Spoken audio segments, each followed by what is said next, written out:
안녕하세요. 세로이입니다. 9월 16일 목요일 HLB 주주님들 축하드립니다. 오늘은 일타 쌍피인 날이네요. 다만 조금 아쉬움이 있다라면 아직 전고점 앞전에 그런 고점을 돌파하지 못했다는 것만 조금, 물론 시간의 문제이겠지만서도 어쨌든 근접한 상황에 있고요. 오늘 좋은 두 가지의 기사의 내용부터 다시 알고 계시겠지만 다시 확인해 보도록 하겠습니다. 첫 번째는 HLB의 조사 1년을 끌다 검찰로 허탈한 투자자들이라고 오늘 아침 9시에 올라온 기사입니다.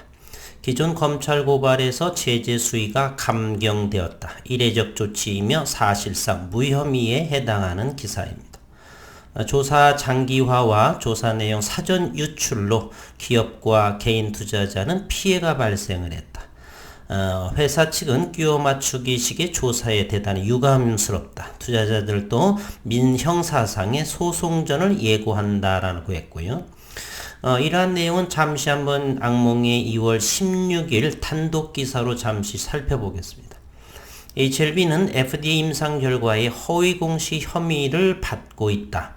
2019년 FDA의 3상 결과 판정의 자의적인 해석으로 말미암아 지난해 11월 금융위의 자조심 심의에서 증선위의 결정이 현재 남아있다라고 단독으로 조선비즈 두 분들의 이제 이 결과물로 인해서 이 두 분을 다시 한번 회사 측과 주주분들은 이 두 분의 징계를 요구할 그러한 상황도 놓여져 있다.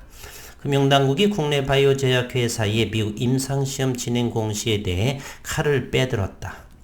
HLB가 지난 2019년 자사 항암 치료제의 미국 내 3상 시험 결과를 자의적으로 해석해서 허위 공시한 혐의에 대해 금융위원회 자본시장조사심의위원회 자조심 심의를 마치고 증권선물위원회의 조치를 앞두고 있다라고 두 기자 혼자 하기에는 버거웠던지 두 기사 공동으로 단독 보도한 내용이었고, 이에 대해서 안혜양 전 FDA 부국장 12년간을 근무하신 분이고, FDA의 프리-NDA 미팅은 신약 허가 여부와 무관한 것이다. 1차 지표 미달성을 해도 허가 가능성은 있고, 신약 허가 과정에서 중요한 것은 FDA와 소통이다라고 언급을 해서 이미 HLB는 무혐의권이다라고 이미 우리는 알고 있지만 심의가 차일 피일 미루다 어제 결정이 어느 정도 마무리된 것 같습니다. 한국인 최초 미국 식품의약국 FDA 부국장을 역임한 안혜영 박사는 프리 NDA 미팅에 대해 신약 허가 신청 전 회사가 제출한 자료가 신약 허가 신청에 충분한지 등을 논의하는 자리다라고 설명을 했고, 3월 3일 안 박사는 머니투데이 방송과 서면 인터뷰에서 프리 NDA 미팅의 가장 중요한 목적은 신약 허가 신청에 필요한 자료를 확인하는 것이다. 프리 NDA 미팅에서 신약 허가 여부가 결정되지는 않는다라고 말했습니다. 프리-NDA 미팅 과정 중 서면 심사에서 부정적인 평가가 나오면 FDA의 신약 허가가 어렵냐 그러한 질문에 대해서도 안 박사는 프리-NDA 미팅은 허가 절차와는 무관하다라고 재차 답변을 했습니다. 오늘 오전에 15일 어제 결정이 되고 오늘 이제 기사화된 내용인데, 1년 넘게 끌어온 HLB에 대한 금융당국의 조치가 검찰 통보 의견으로 마무리됐다라고 했습니다. 자본시장조사심의위원회에서 검찰에 고발된 사안이 증권선물위원회에서 검찰 통보로 감경된 건 이례적인 일이다. 그러나 우리는 이와 같은 안 박사라든지 이러한 전문가들로 인해서 이미 무혐의다라고 하는 주주분들은 알고 있었고요. 증선위에서의 판결만 남아 있었던 것이죠. 이에 개인 투자자들은 금융당국이 무리한 조사로 피해를 입었다며 그 당시에 28%의 2조가 날아가는 일이 벌어졌죠. 금융당국을 상대로 소송을 제기할 방침이다. 앞서 금융감독원은 HLB의 불공정 거래 의혹을 제기하며 검찰 고발이라는 가장 높은 수위의 제재를 건의했다. 그러나 증선위는 15일 어제 열린 정례 회의에서 관련 안건을 심의 후에 수위를 낮췄다. 긴 오랜 장고 끝에 사법당국으로 넘어간 HLB 사건은 이제 최종 심판만 남겨두게 됐고 지난해 11월 금융위원회 자조심 심의를 거쳤던 HLB 관련 안건은 증선위에서 수차례 안건 상정이 불발되며 반년 넘게 계류가 되었다. 통상 금감원이 제시한 의견이 증선위에서도 원안 통과되는 경우가 많았지만 심의가 길어지고 수위까지 낮아진 것은 매우 이례적인 일이다. 금융, 증권 전문 법무법인 소속의 한 변호사는 자조심에서 검찰 고발로 조치된 사안이 증선위에서 검찰 통보로 감경된 경우는 거의 선례를 찾기 힘들다. 증선위가 사실상 기업의 손을 들어준 것이라고 해석을 했습니다. 증선위가 불공정거래 안건에 대해 공식적으로 무혐의를 내린 전례가 없다는 점을 감안하면 사실상 혐의 근거가 없다는 뜻으로 받아들여진다. 여기 이어지는 기사가 조금 더 길게 있는데 그것은 우리 주주분들께서 기사들을 참조하시면 되겠고요. 이제는 베트남의 낭보 소식을 전하겠습니다. 그런 다음에 공매도, 주가 위치, 그리고 수급 분석 등등 계속 이어지겠습니다. 시간은 오래 걸릴 것 같은데 압축을 해서 전해드리겠습니다. 오늘 2021년 9월 16일 베트남은 우리보다 2시간 조금 늦은 시간을 갖고 있죠. 코비드19 베트남 백신 나노젠은 나노코박스 백신에 대한 완전한 신청서를 제출했다라고 했습니다. 즉 나노코박스가 긴급 승인 신청서를 접수했다는 내용이고요. 제조사로부터 충분한 문서를 받은 후 보건부는 나노코박스 백신의 연구 결과를 평가하기 위한 회의를 계속해서 할 것이다. 징의 정보에 따르면 9월 15일 어제 오전 9시경 코비드19 나노코박스 백신 연구팀은 추가 임상실험 보고서와 그 밖에 국가 생체의학연구윤리협의회 간단하게 그리고 의약품 유통등록증 발급 자문회의 내용을 제출했다. 이전 회의에서 자문위원회가 요청한 의약품에 대한 설명이다. 보건부 관계자는 신청서가 9월 15일 어제 정오에 접수되었다라고 말했습니다. 9월 15일 오전 윤리위원회와 자문위원회는 코비드19 전염병 회의를 예방하고 통제하기 위한 연구, 기술 이전, 임상시험, 의약품 생산, 그리고 백신 분야의 과학자와 전문가들과 함께한다. 나노코박스 백신의 추가 문서가 접수되지 않아 회의에서는 이 백신에 대한 논의가 이루어지지 않았다. 앞서 국립생체의학연구윤리협의회는 지난 8월 22일 나노코 백신 임상 3상 중간 심의회를 열고 평가 보고서를 승인하고 그 결과를 자문회의 문항으로 넘겼다. 8월 29일 자문위원회는 회의를 열고 나노코박스 백신 제조업체에게 더 많은 데이터를 추가해 줄 것을 요청했고 품질개혁, 품질분과위원회의 토대로 나노젠 제약 생명공학 합동 주식회사는 품질분과위원회의 의견에 따라 일부 내용을 롤링 매트 형태로 보완 갱신할 것을 권고한다. 양리 그리고 임상기록에 대하여 8월 22일 하노이 의과대학 임상양리센터 임상기록 평가 결과와 윤리위원회의 결론을 바탕으로 자문위원회를 제안했고 안전, 최소 1회 이상의 백신을 접종한 모든 피험자에 대한 안전 데이터를 보완하고 업데이트하며 현재까지 심각한 부작용의 사례를 명확하게 설명한다. 면역성 관련해서 새로운 변종, 델타 변종, 영국 변종 등에 대한 면역 유전성 평가와 면역 유전성 평가를 위한 표본 크기를 포함하여 윤리위원회가 승인한 최신 개정 규약에 따라 데이터를 보완하고 업데이트해야 된다. 점반투안 보건부 제2차관은 9월 10일 열린 코비드19 백신 연구 개발 임상시험 검토 가속화에 관한 온라인 회의에서 죄조사 연구팀에게 주야간 긴급히 연구할 것을 이렇게 권유를 했고, 본 백신에 대한 라이센스 비상 허가 가능성을 평가하기 위한 결과를 윤리위원회와 자문위원회에 제출할 것을 요청을 한다. 이 추가 신청서의 제출은 9월 15일 이전에 이루어져야 한다라고 보건부 차관이 요청했고, 어쨌든 9월 15일 연구팀은 충분한 추가 서류를 제출했다. 9월 14일 오후 부득담 부총리가 주재한 회의에서 국가연구개발계획국의 수석인 응옥광 박사는 지금부터 2021년 말까지 베트남은 최소 1개의 긴급 허가 국내 백신을 가지며 2022년 초부터 국내에 배치한다라고 말했다. 보건부는 나노코박스 백신의 면역성을 평가하기 위한 3회 이상 임상시험 중간보고서와 3비 이상 초기 임상시험 중간보고서를 주요 연구기관으로부터 신청을 받아 검증한다. 이렇게 했고요.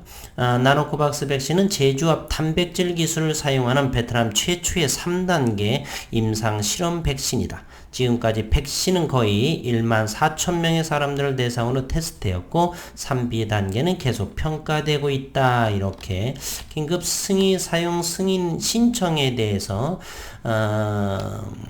굿모닝 베트남은 오늘 9시에 우리 시간으로 오전 11시에 기사화했습니다. 이제 두 가지의 호재성에 대해서 시장은 HLB에 대해서 큰 시장은 그렇게 오늘은 약보합세를 유지했습니다. 코스피는 23.31포인트가 하락을 했고 코스닥은 3.36포인트 하락, 지수는 1039.43을 기록했고요. 오늘 우리나라의 고객예탁금은 증시에 70조 4천억 원에 해당을 하고 신용장구는 25주, 원달러 환율이 조금 불안하게 올라가고 있네요. 1171원으로 1.3원이 오늘 상승을 했습니다. 오늘 HB일 거래량을 보게 되면 284만 9천주로서 6.35%, 종가는 6만 7천 원을 형성했고 전고점 69,100원에는 얼마 남지가 않았습니다. HLB생명과학은 오늘 8.93% 상승을 했고 종가는 21,950원 형성, HLB제약은 3%의 상승 40만 주의 거래량을 보였습니다. 종가는 27,250원이고요. 오늘 중요한 공매도 현황을 알아보도록 하겠습니다. HLB 오늘 74,871주의 공매도, 평당가는 64,387원입니다. 주당 2,600원의 손실을 보인 날이고요. 어제는 관망을 하다가 어제보다는 2배 이상의 공매도 잔고 수량이 나왔다. HLB 생명과학을 보게 되면 오늘 거래량 공매도는 14만 1766주, 평당가 역시 2만 400원, 주당 1544원의 손실을 보이고 있습니다. 어제와 오늘은, 어제 같은 경우는 공매도 역시나 시장을 관망하는 분위기였고 오늘은 어느 정도 2배 정도가 더 나온 공매 수량이 늘어난 그러한 상황을 보여주고 있습니다.